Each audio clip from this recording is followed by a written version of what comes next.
Playing for Keeps, presented by Jiffy Lube. With the voice, Milt Thompson. Delivering the best of sports programming. Interviews with top celebrities. And the answer to the question, where are they now? And now, Milt Thompson, Playing for Keeps. Good evening, everyone, and welcome back to Playing for Keeps. I am your host, the voice, Milt Thompson.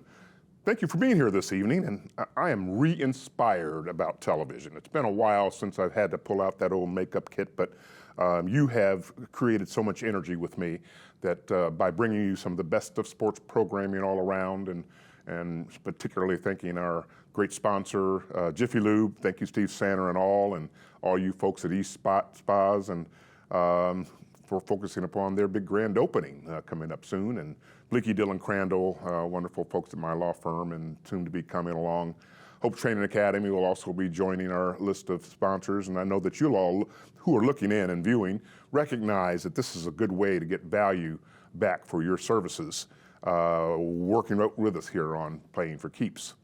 Well, you know, we've had, as we say, some of the best sports programming, and thank you for writing in. Thank you for sending those kind texts and emails about your experiences watching our show. And our once every month we have that Where Are They Now feature, and you know, we're going to do that again this month. But thank you, and I've had so many different kind notes about Gary Brackett, and again about Ray Tolbert, and thank them both for talking about where they are now after their illustrious professional careers. You know, people in sports think that we are somehow a little bit bigger and better than someone, when we really discover deep down inside, we're all human too. We all have our issues. You know, we're going to talk about someone who knows more about issues. In fact, they have the best angles on things that go around not only here in central Indiana, but around the globe. And that is the irrepressible one. His name is the one and only Bill Benner. He's always got an angle on something, and when we come back after these short words, I tell you what, we're going to dig deep down into the heart of Bill Benner. Playing for Keeps, presented by Jiffy Lube. Playing for Keeps, presented by Jiffy Lube. And welcome back to Playing for Keeps. I am your host, the voice, Milt Thompson. And you know, again today, we have the irrepressible one who's always had an angle on things. I'll let you know, I first met Bill Benner when he was the beat writer down at the Indianapolis Star. How long ago has that been? Where they've had real people actually working the beats at the Indianapolis Star. And I had some encounters with him early on when I had represented a few of the professional athletes in town, and he was never any lacking of opinions about them. But since then, I've trailed and followed his career and actually worked together with him with a series of things that he's been involved with in sports. Bill, welcome to our show. Well, Bill, I'm absolutely honored to be with you today, and I want to congratulate you publicly on your Whistler Award. That is so well deserved, and you have been forever such a great leader in our community. And again, I'm honored.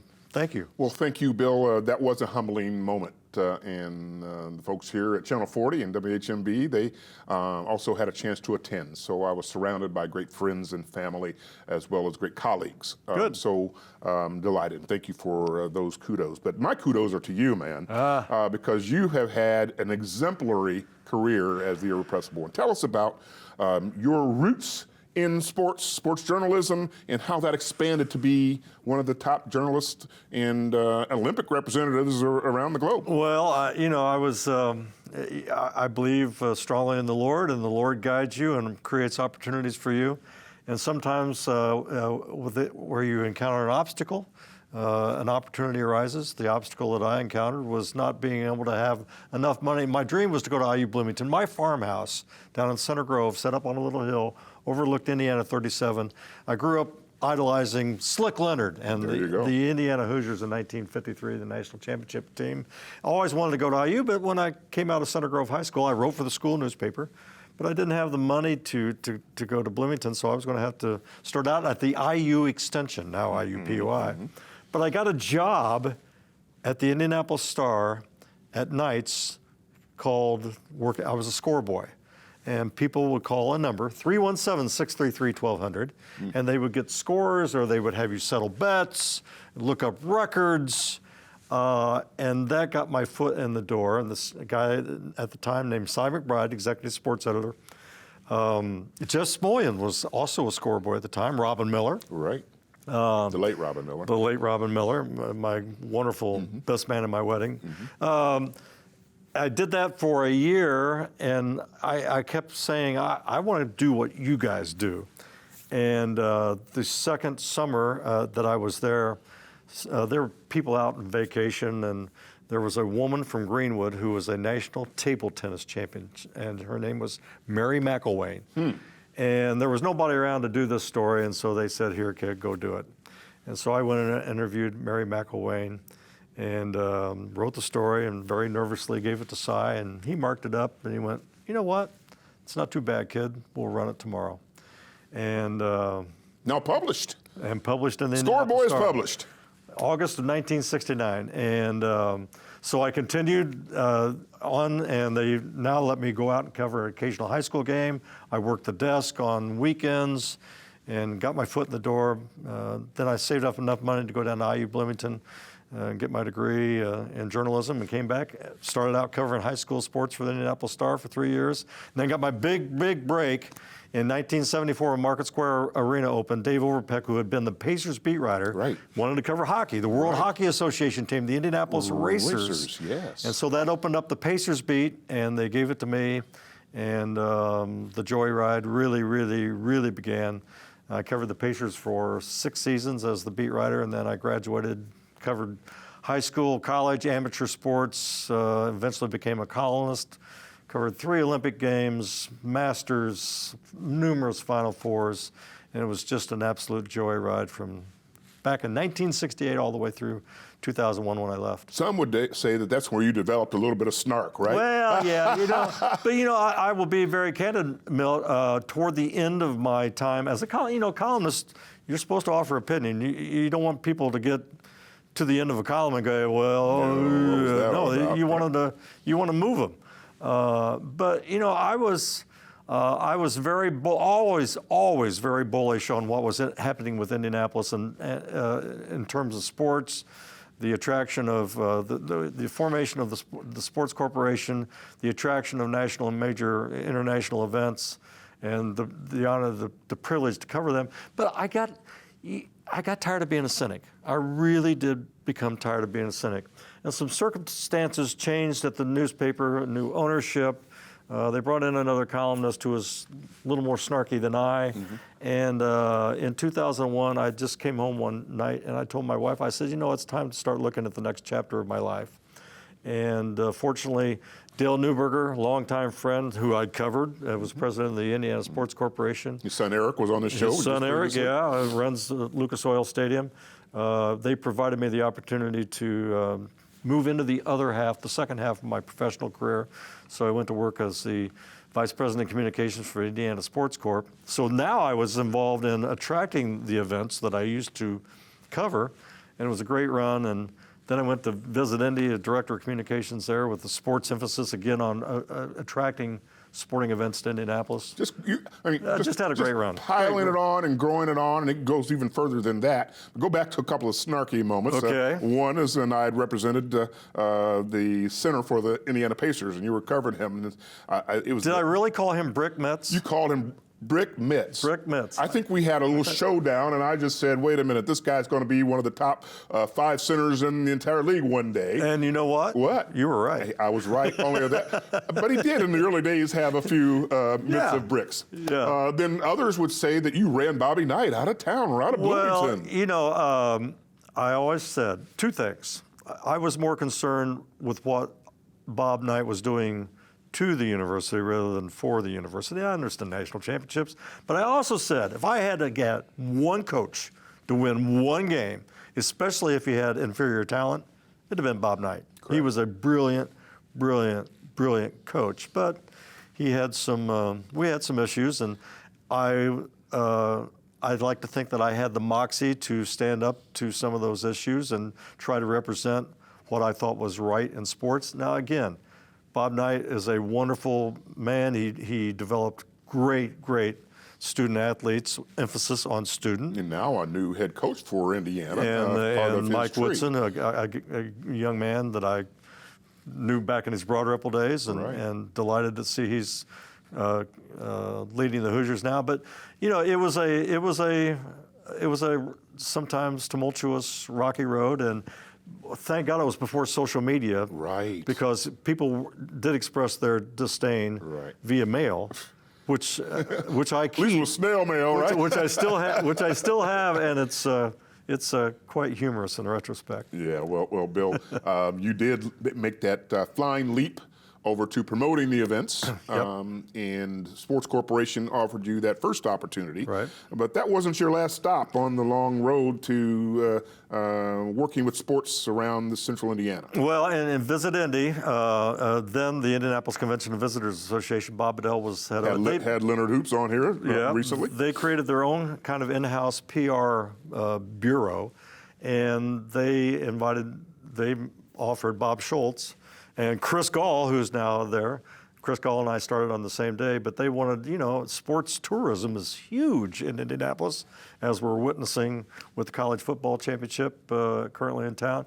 So I moved on with the Visit Indy, had a wonderful time there. And again, I was helping write bids to attract sporting events, Final Fours, Super Bowl, and things like that.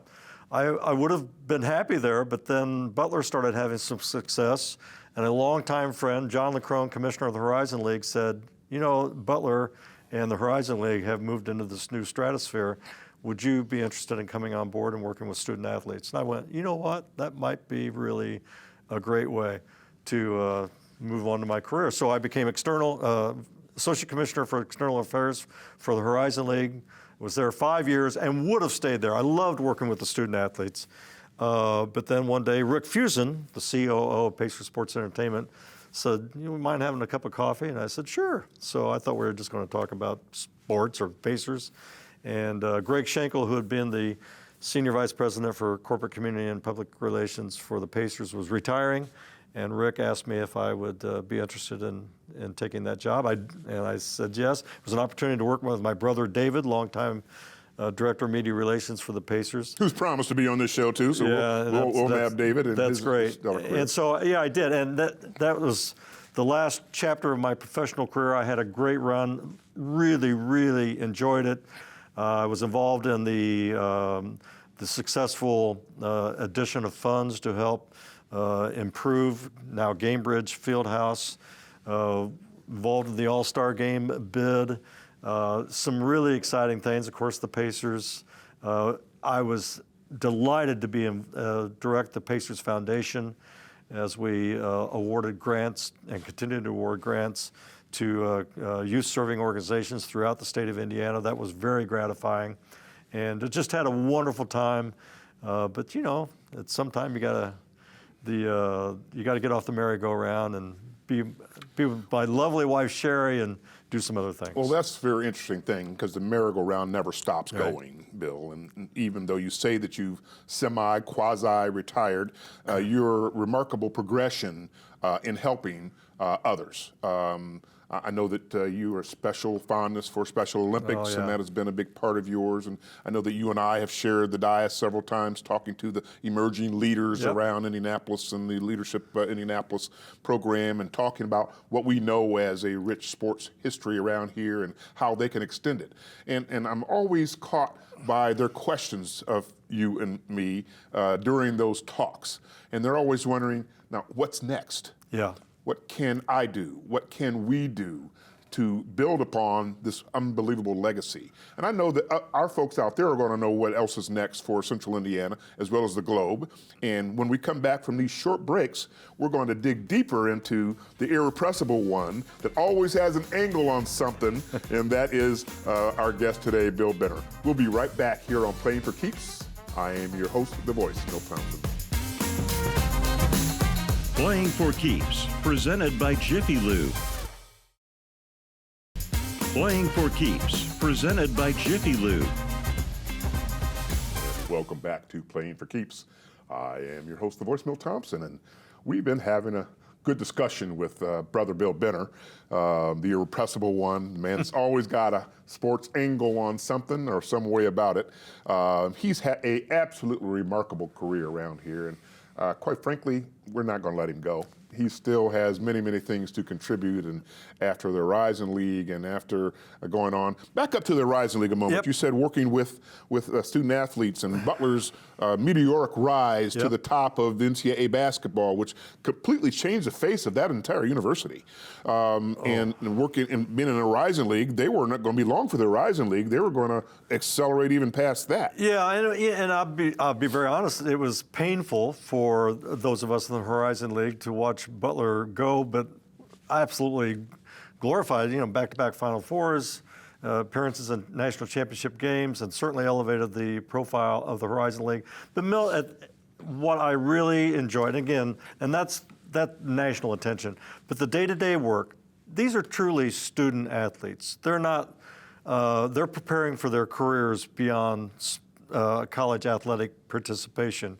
And that was reinforced over and over and over again. And the most satisfying, gratifying moments I had, every summer we would get together. We had a student athlete council, the best of the best who would come together. And these young men and women would go around the room and talk about not just their athletic careers, but what they were doing in the classroom, what they were doing in the community. And it just reinforced that next generation, we're going to be okay. If they're like this, we're going to be okay. I have the remarkable opportunity working with Jerry Simler and others on Big Ten, selecting the Big Ten men and women of the year. And this goes into the graduate group of folks that are absolutely scary smart, scary good, and we know that our future is in great hands when we look at these young people. And they're doing all of this while they're in full-time athletic participation. So D1 athletics is not for the weak and lame. My daughter, Allison, I'm proud to say, was a swimmer at Miami of Ohio, and so we experienced firsthand the dedication that takes, and then to excel in the classroom too is just amazing. Well, you've gone on to even further things that are not just locally, but also to be involved in the Olympic movement. Stretches me way back to the Olympic Festival and the Pan American Games and things that we've hosted here, and then the ongoing world and national championships. Well, because we've got a cottage industry of great folks that have come out of our volunteer base and as well as out of our professional staffing to be recognized really around the globe. You look at Allison Melanchthon, and you look at Susan Boffman, and you look at some of these other great folk, Mark Miles and others, and Jack Swarbrick and Fred Glass. And Milt Thompson. Oh, well, but you look at the cacophony of folks that we have pulled together that have influenced the world of sports. Tell us about your Olympic experiences, although we got postponed because of the pandemic. Tell us about that. Well, I was so fortunate to cover the '88 Olympics in Seoul, '92 Olympics in Barcelona, the '96 Olympics in Atlanta. Covered the 2 Pan Am Games. Certainly the one here where I covered basketball and the seismic upset of Brazil over the U.S. for the gold medal. Who gave up the silver medals that day? Yeah. Me? You did, oh my gosh. And then in Cuba, and you're very familiar with Cuba, and the Pan Am Games, a wonderful, wonderful experience in many ways, and some ways not so wonderful because it reinforced the difficulties of life for Cubans. Those people, but just wonderful experiences. And then again, after I left the newspaper, I was involved in the World Basketball Championships and many of the international events that continued to come to Indianapolis. And one that we don't talk about enough because of it was not successful. World Basketball? Yes. I mean, it was the first international event post 9/11, right? Which was a significant factor in terms of international travel and spectators.